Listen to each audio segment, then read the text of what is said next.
vanishing folklore and beliefs. Korean folklore, public domain reading, circa 1913. The Fortunes of You.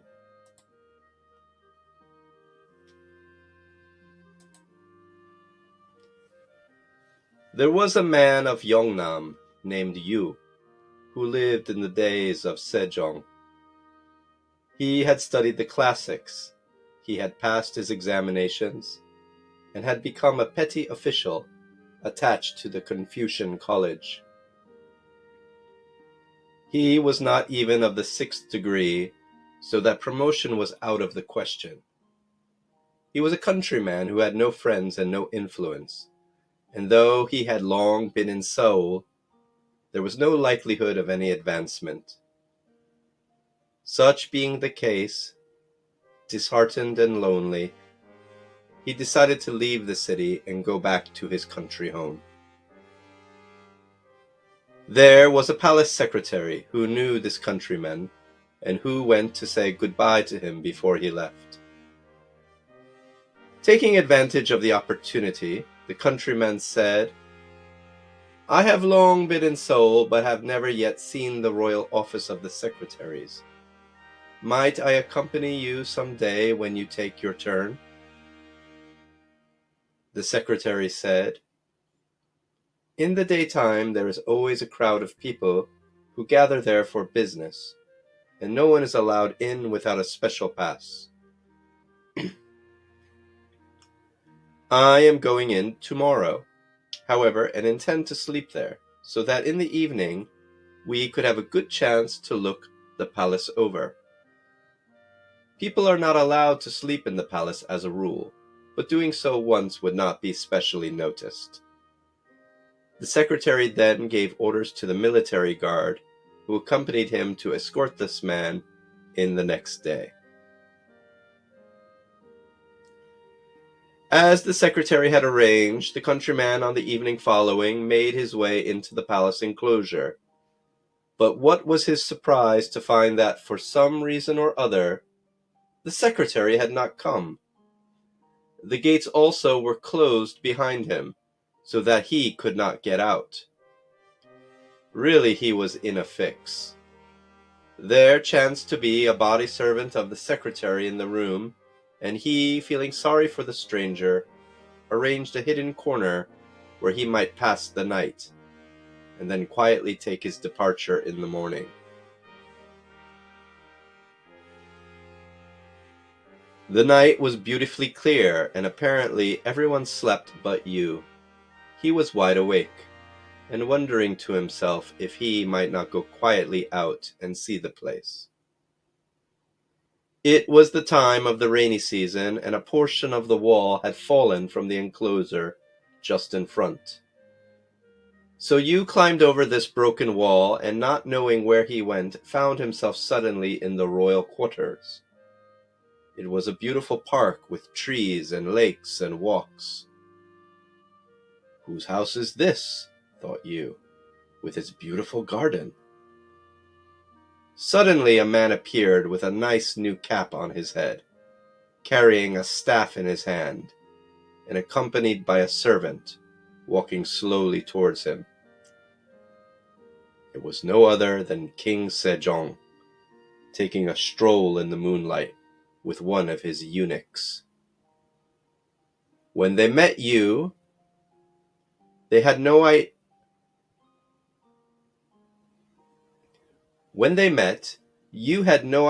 that it was the king.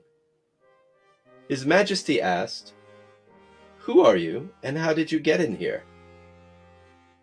He was told who he was, and how he had agreed to come in with the secretary, how the secretary had failed, how the gates were shut and he was a prisoner for the night, and how he had seen the bright moonlight and wished to take a walk outside, and finding the broken wall, had come over.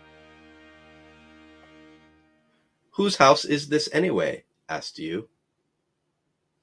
The king replied, "I am the master of this house." His Majesty then asked him and made him sit down on a mat beside him. So they talked and chatted together.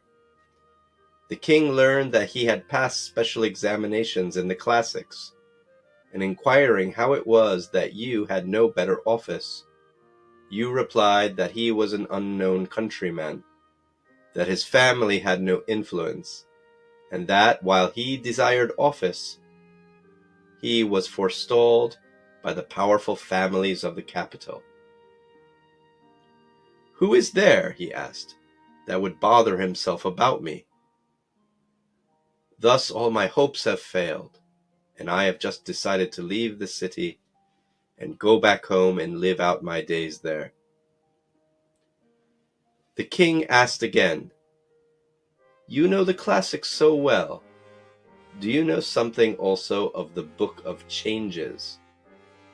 He replied, "The deeper parts I do not know, but the easier parts only."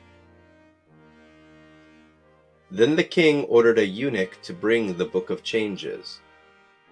It was the time when His Majesty was reading it for himself. The book was brought and opened in the moonlight. The king looked up a part that had given him special difficulty, and this the stranger explained character by character, giving the meaning with convincing clearness. The king was delighted and wondered greatly, and so they read together all through the night. When they separated, the king said, "You have all this knowledge and yet have never made use of it. Alas for my poor country," said he, sighing. You remarked that he would like to go straight home now if the master would kindly open the door for him. The king said, however, that it was too early yet, and that he might be arrested by the guards who were about.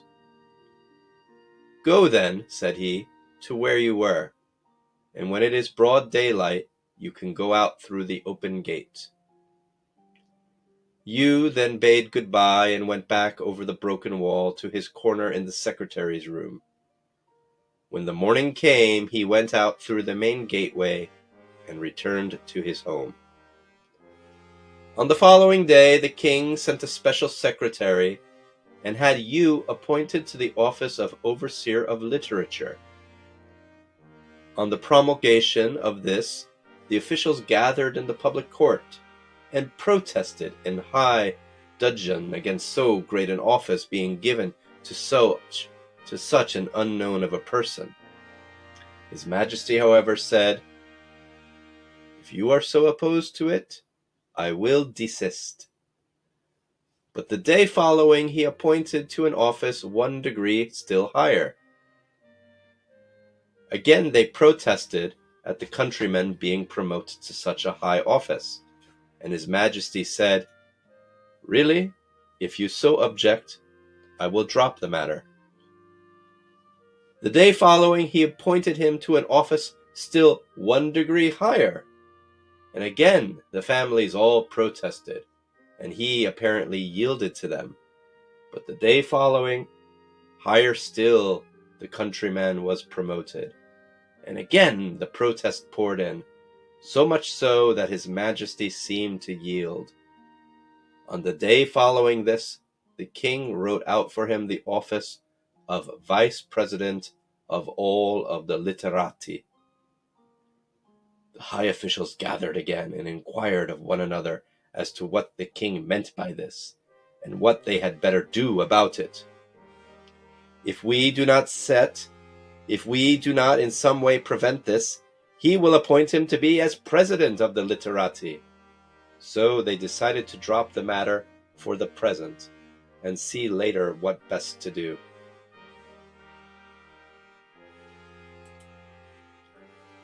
A royal banquet was announced to take place when all the officials gathered. On this occasion, the high ministers of state said quietly to the king, "It is not fitting that so obscure a person have so important an office. Your Majesty's promoting him as you have done has thrown the whole official body into a state of concentration. of consternation. On our protest, you have merely promoted him more. What is your Majesty's reason, please, for this action? The king made no reply, but ordered a eunuch to bring the Book of Changes. He opened it at the place of special difficulty and inquired as to its meaning. Even among the highest ministers, not one could give an answer.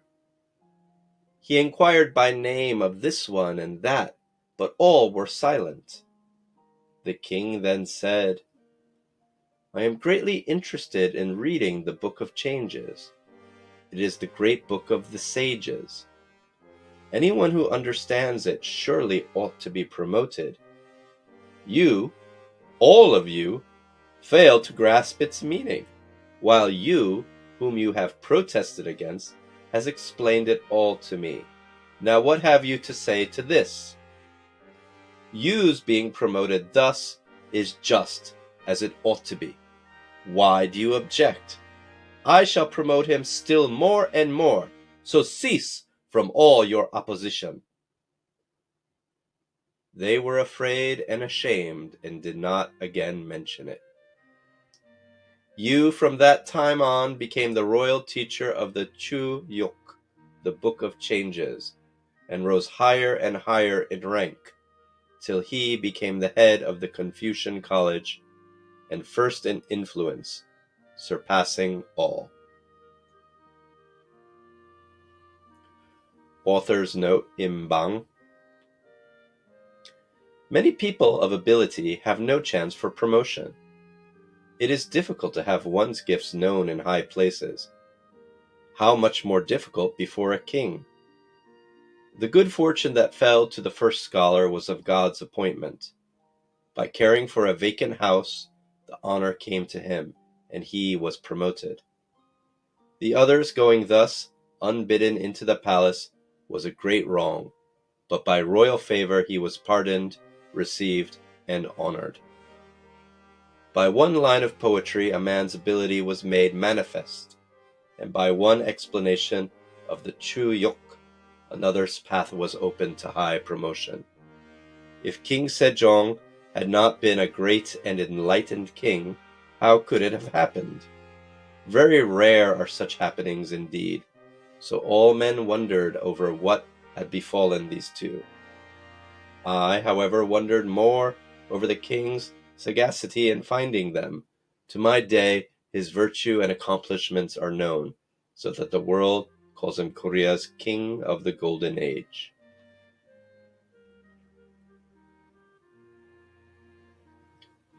If you enjoyed this story, please take a moment and click the subscribe button, and take a moment and watch one or two more videos. Thank you very much for listening.